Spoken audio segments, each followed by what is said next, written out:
حقق لي إشاراتي عسى تأتي بشارة ربي بلغه الوسيلة يا ربي خصه بالفضيلة يا ربي صل على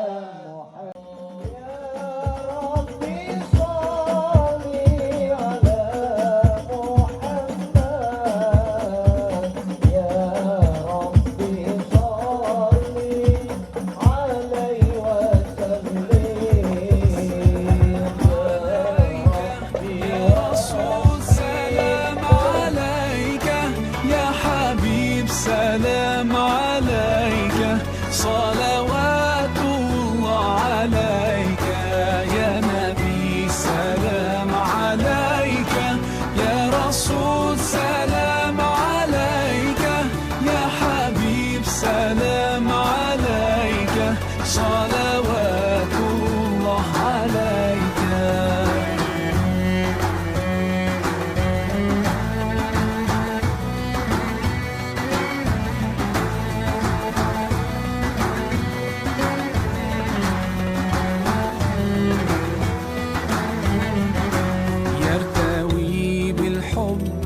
قلبي حبي خير رسل ربي من به أبصرت دربي يا شفيعي يا رسول الله أيها المختار فينا زادنا الحب حنينا جئتنا بالخير دينا يا ختام المرسلين يا حبيبي يا محمد يا نبي سلام عليك يا رسول سلام يا رسول سلام عليك يا حبيب سلام عليك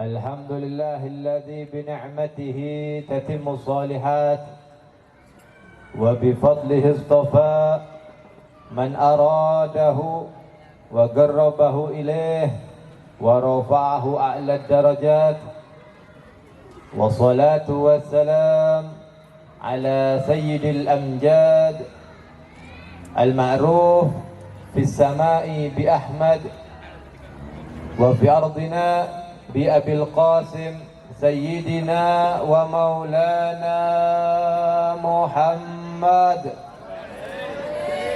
وعلى آله وأصحابه وخلفاء السادات القادات رب اشرح لي صدري ويسر لي أمري واحلل عقدة من لساني يفقه قولي سبحانك لا علم لنا إلا ما علمتنا إنك أنت العليم الحكيم اللهم صل على سيدنا محمد صلاة تغفر بها الذنوب آمين وتصلح بها القلوب وتنطلق بها الأصوب وتلين بها الصعوب وعلى آله وصحبه ومن إليه منسوب أما بعد Hadratul Mukarramin yang kami muliakan juga kami cintai.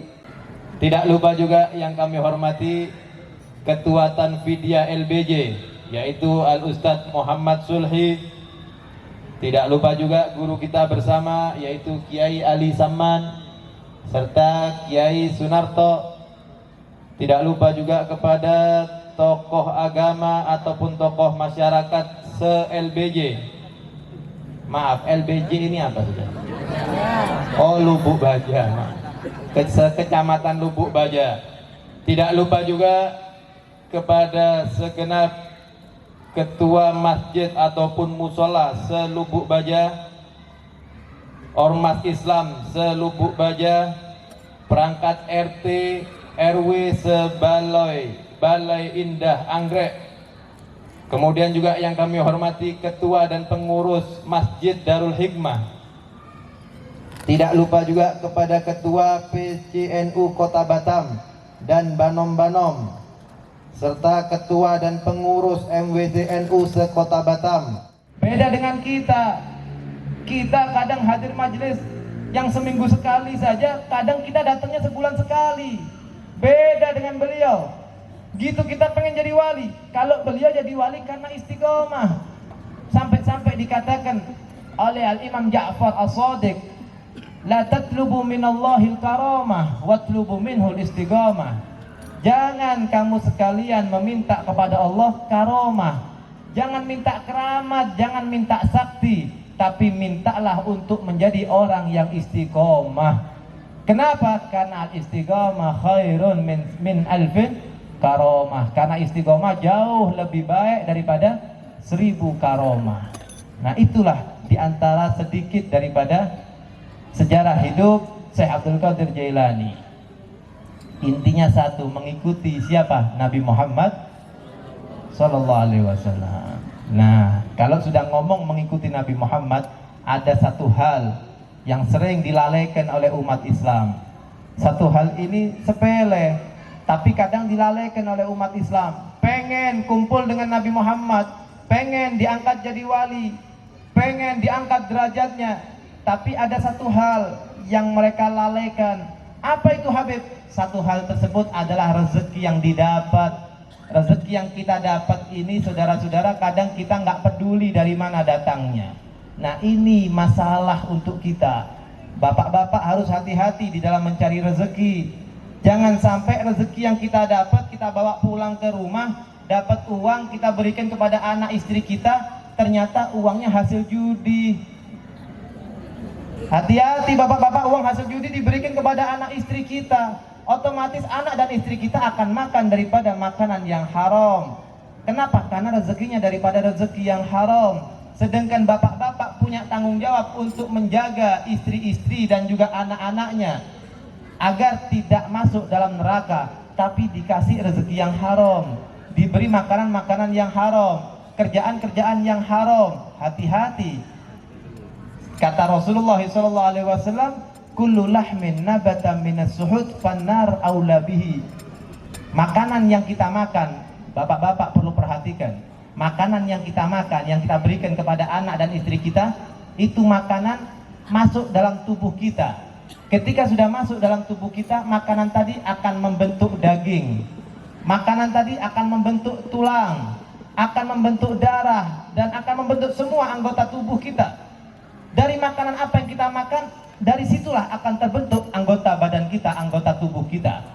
Tapi jikalau makanan yang kita makan adalah makanan-makanan yang haram, rezeki-rezeki yang haram, maka otomatis badan kita tumbuh daripada makanan-makanan yang haram. Dan Rasulullah telah bersabda, kullu lahmin nabata minas suhud.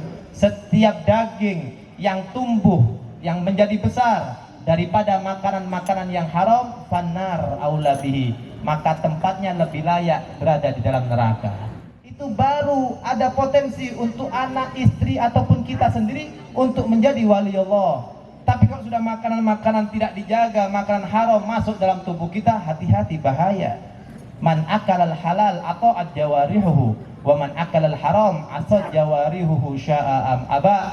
Siapa orang yang makan daripada makanan yang halal, maka anggota badan dia akan ringan untuk melakukan ketaatan. Kalau sudah makanannya makanan halal, oh ada masjid dibangun, ringan dia untuk membantu. Oh ada pondok pesantren sedang membutuhkan dana, ringan dia untuk membantu. Nggak ada keberatan dalam urusan ketaatan. Tapi kalau sudah makanannya makanan yang haram, asad jawarihuhu, maka anggota badannya pas pasti akan bermaksiat kepada Allah.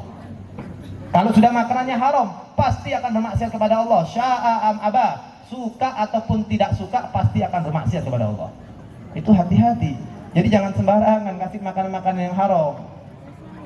Loh Habib, saya memang makanan kecampur dengan makanan yang haram Habib, tapi saya taat Habib, sholat nggak pernah saya tinggalkan, ibadah saya taat, Ramadan saya puasa 30 hari, zakat saya bayar, tapi cuma sedikit kecampuran makanan haram. Apa kata Sahibul Zubat? Wa ta'atun mimman haraman ya'kulu mislul bina'i fawqa mawjin yuj'alu. Siapa orang yang melakukan ketaatan tapi makanan yang dia makan adalah makanan yang haram, maka orang tersebut ibarat orang yang membangun rumah tapi di atas ombak. Coba bayangkan saudara-saudara, kita bangun rumah di atas ombak, baru mau bikin fondasi saja sudah dibawa dengan air, dibawa oleh air, nggak akan bisa berdiri rumah kita. Kenapa? Karena bangun di atas ombak. Itulah perumpamaan orang kalau makan haram walaupun bikin ketaatan tidak ada artinya. Jadi hati-hati, jangan sembarangan daripada kita makanan-makanan yang haram. Cuman masalahnya orang sekarang Ustadz, itu orang sekarang kadang pinter-pinter kata dia. Tapi ketika aku sedekahkan aku dapat 10 pahala. 10 dikurangi 1 aku masih untung 9 kata dia. Aku masih dapat untung 9. Nggak rugi. Ini maksudku, aku sedang bertransaksi dengan Allah. Perhatikan jawaban daripada Imam Abu Hanifah. Imam Abu Hanifah lantas menjawab dengan hadis Nabi Muhammad SAW. Beliau menyatakan innallaha thayyibun la yaqbalullaha illa thayyiban. Allah itu baik, tidak mungkin Allah menerima sesuatu kecuali dari sesuatu yang baik. Kalau sesuatu yang baik baru Allah terima.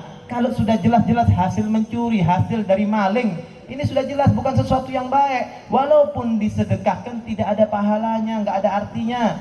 Jadi ibu-ibu jangan sembarangan ambil uang-uang bank-bank keliling atau uang-uang riba. Hati-hati ibu-ibu, jangan sembarangan pakai uang-uang haram. Hati-hati, waspada. Ini akhir zaman, banyak segala macam cara kita diberi pinjaman uang agar kita semua makan daripada makanan yang haram. Sekalipun kita sedekahkan nggak ada artinya. Kata Imam Sufyan As-Tsauri, man tasaddaqa aw anfaqa bimalin haramin. Siapa orang yang bersedekah ataupun berinfak dengan harta yang haram, kaman yutahhiru tsauba bil baul, maka orang itu ibarat orang yang mencuci baju tapi menggunakan air kencing. Coba bayangkan kalau kita cuci baju pakai air kencing, tambah bersih atau tambah kotor? Tambah kotor. Jadi Jawa Timur sudah banyak. Oh cukup ingat, nggak usah sholat, cukup ingat. Kalau Anda ingat sudah cukup. Sesat ini. Kalau ini sudah kita lakukan bahaya. Nabi saja yang sempurna, beliau sholat. Setiap malam sholat. Syekh Abdul Qadir Jailani setiap hari 1000 rakaat beliau sholat. Wali-wali Allah sholat. Syekh Ahmad Rifai sholat 1000 rakaat. Syekh Ali Zainabin 1000 rakaat. Semuanya sholat. Sampai-sampai Rasulullah itu diriwayatkan kaki beliau sampai bengkak dari seringnya beliau sujud, dari seringnya beliau melakukan sholat. Saudara, Imam Al-Busiri mengatakan dalam sunnata man ahya dhalama ila anistaqat qadamahu durra min warami. Aku ini telah mendolimi sunnah seorang manusia yang mana beliau bangun di waktu malam sujud kepada Allah, sholat sampai-sampai bengkak kedua kakinya. Itu Rasulullah yang sempurna. Seandainya memang betul cukup ingat gak perlu sholat, maka yang lebih berhak untuk gak usah sholat Rasulullah. Tapi Rasulullah sholat. Lah kok kita umatnya mau enak-enakan cukup ingat, ajaran dari mana? Allah Subhanahu wa ta'ala berfirman di dalam Al-Quran, innani anallah la ilaha illa ana fa'budni wa aqimis sholata bidzikri. Sesungguhnya aku adalah Allah. Aku adalah Allah, tidak ada Tuhan selain aku, dan dirikanlah sholat sebagai tanda kamu ingat kepadaku. Mudah-mudahan kita yang sudah meninggal dunia nanti, mudah-mudahan anak-anak kita dijaga oleh Allah. Ya Allah, jaga iman dan Islam mereka. Ya Allah, jaga iman dan Islam mereka. Ya Allah, jauhkan mereka daripada pergaulan bebas. Ya Allah, jauhkan mereka daripada narkoba. Ya Allah, jauhkan mereka daripada minuman keras. Ya Allah, jauhkan mereka daripada perzinahan. Ya Allah, jaga iman dan Islam mereka. Ya Allah, dan kita minta juga kepada Allah, Mudah-mudahan ketika kita semuanya sudah menjadi penghuni kubur, mudah-mudahan Allah kirim rahmatnya untuk kita, mudah-mudahan Allah berikan rahmatnya untuk kita, dan mudah-mudahan kita diberikan nikmat di dalam kubur, kita dijauhkan daripada siksa kubur, kita diberikan kemudahan untuk menjawab pertanyaan-pertanyaan kubur, dan mudah-mudahan kita juga difasihkan lisannya untuk menjawab pertanyaan malaikat mungkar dan nakir. Ketika kita nanti sudah dibangkitkan dari kubur, mudah-mudahan kita semua termasuk golongan orang-orang yang aman. Nasihat kami banyak ya Allah, harapan kami adalah rahmat-Mu dan juga syafaat Nabi-Mu Muhammad. Ya Allah, ketika Engkau hadapkan kami di depan jembatan Siratal Mustaqim, maka kuatkan langkah kami untuk melewatinya ya Allah. Loloskan kami untuk melewati jembatan Siratal Mustaqim ya Allah, sehingga kami semuanya Engkau jauhkan daripada siksa api neraka, dan berikan kami semuanya ya Rabb minuman daripada telaga Kautsar, air minum langsung dari tangan suci Nabi Muhammad, air telaga Kautsar yang dinyatakan surbatan hani'atan la nadma'u ba'daha abada. Siapa yang berhasil minum air telaga Kautsar, maka orang itu tidak akan merasakan haus untuk selama-lamanya. Nabi Muhammad berkah haul si Abdul Qadir Al-Jailani mudah-mudahan dikabulkan oleh Allah. Allahumma innaka amartana bid-du'a wa wa'adtana al-ijabah fastajibna da'awnaka kama wa'adtana innaka la tukhliful mi'ad bi rahmatika ya arhamar rahimin. Salam alayka, salam